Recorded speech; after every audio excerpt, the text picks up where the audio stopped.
Good evening, and welcome back to the 31 days of Halloween with the Brickhead family.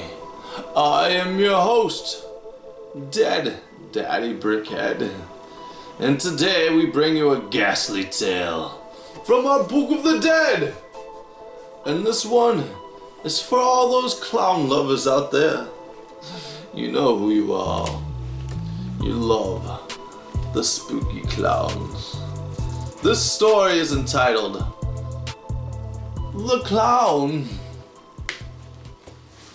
A few years ago, there was a wealthy couple who had two young children, a boy and a girl. The family lived in a large house in Newport Beach, California.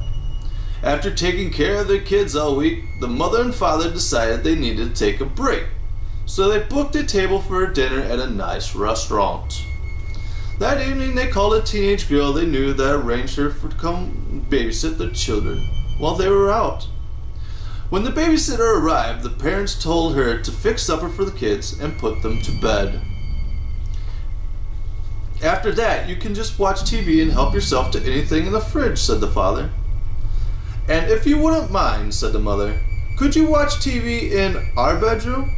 The kids have been having nightmares recently, so if you hear them crying, you can just go in and calm them down.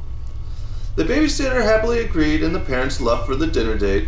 The girl gave the children some milk and cookies and ushered them upstairs to bed. She started to read them a bedtime story, and before long, the little boy and girl were fast asleep. After tucking them in, she switched off the lights and went to watch TV. When the babysitter walked into the parents' bedroom and sat down, she noticed that there was a creepy-looking clown statue standing in the corner of the room.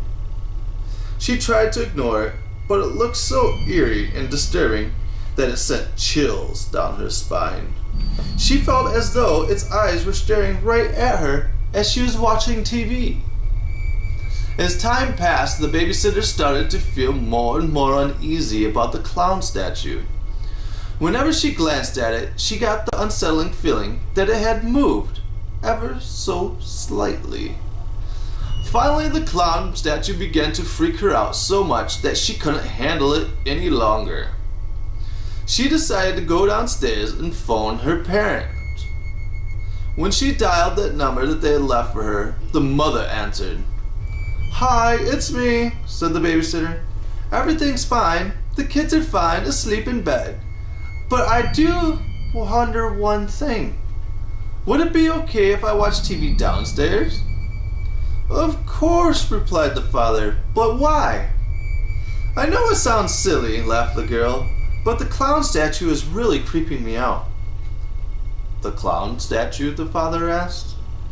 "Yeah, the clown statue in your bedroom," the girl replied.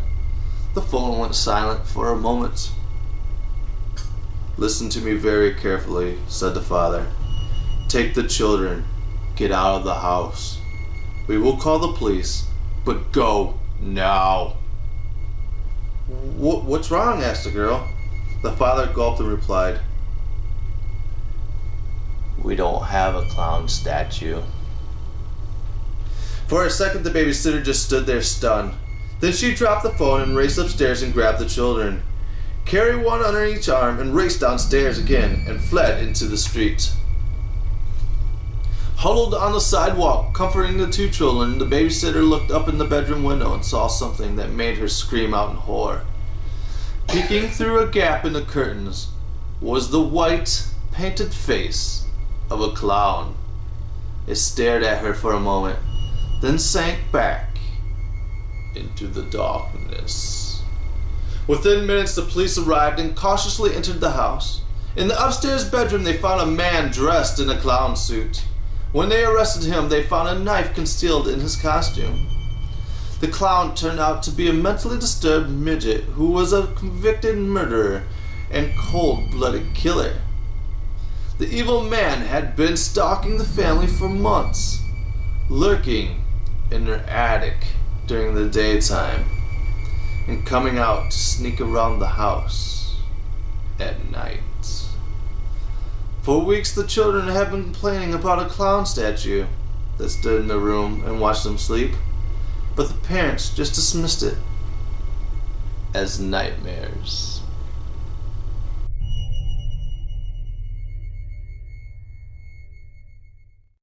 Thank you for tuning in to the 31 Days of Halloween. Make sure to tune in tomorrow for another entry to the 31 Days. Also, make sure to subscribe here on YouTube.